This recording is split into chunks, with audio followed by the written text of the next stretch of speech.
Welcome back to our study called The Everlasting Covenant, and we're looking today at the sign of the covenant. We're looking at verses 12 through 17.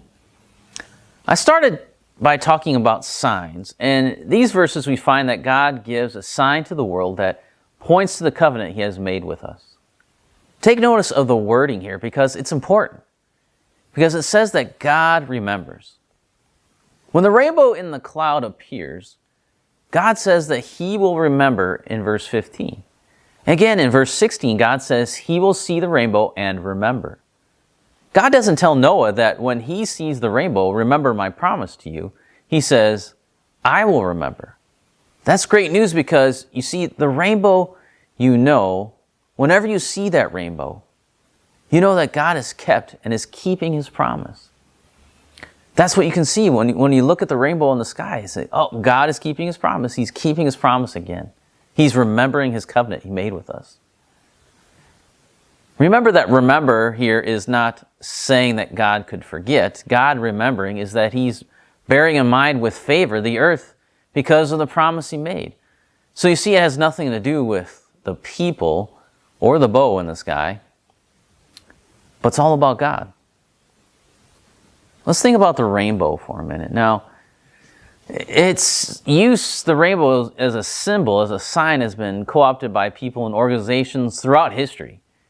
Usually the world uses it to express unity amongst diversity. That's what they see when they see the rainbow. Since 1978, the rainbow has been used by the LGBT movement as their symbol. We could get sidetracked by that conversation, but it's interesting that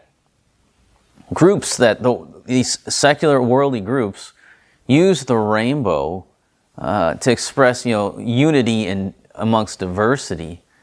But for what God said, the rainbow is not really about that. It's about mercy. It's about not receiving due punishment.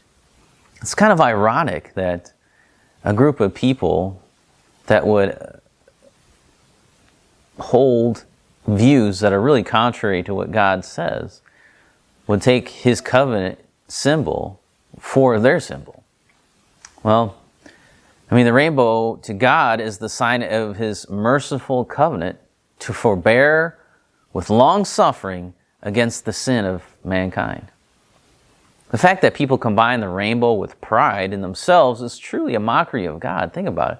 Jesus taught us that from within, out of the heart of man comes evil thoughts, sexual immorality, theft, murder, adultery, coveting, wickedness, deceit, sensuality, envy, slander, pride, foolishness.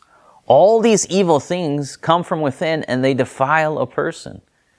That's Mark 7:21 through 23. That's what Jesus said. So you got to deal with that. If you're taking pride in yourself or pride in who you are, Jesus said that's evil, and that's evil coming from inside of you. That's coming out of your heart. That's not something that's good. It's something that's bad. It's condemnable. Well, let's think a little bit more about covenant signs here. The rainbow is a covenant sign. It's also important to note here that God often uses tangible signs to point to the covenants He has made with His people. The rainbow is one of the first, but certainly is not the last. As you move through Genesis and you read the story of Abraham, you find the covenant sign of circumcision. God promised that Abraham's family would be too many to count.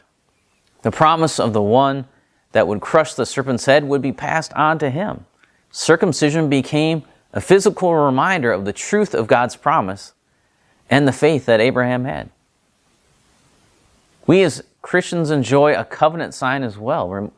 Whenever we take part in communion, the Lord's Supper, we have before us a tangible sign of the reality of God's promise. Jesus said, this cup that is poured out for you is the new covenant in my blood. Luke 22:20. The bread and the cup are a sign of the new covenant. The new covenant is the promise that God would write the commands of the law upon the hearts of His people. The new covenant is the promise that He would be our God and we would be His people. The new covenant is the promise that God would cleanse us from all sin. That is what the signs are all about.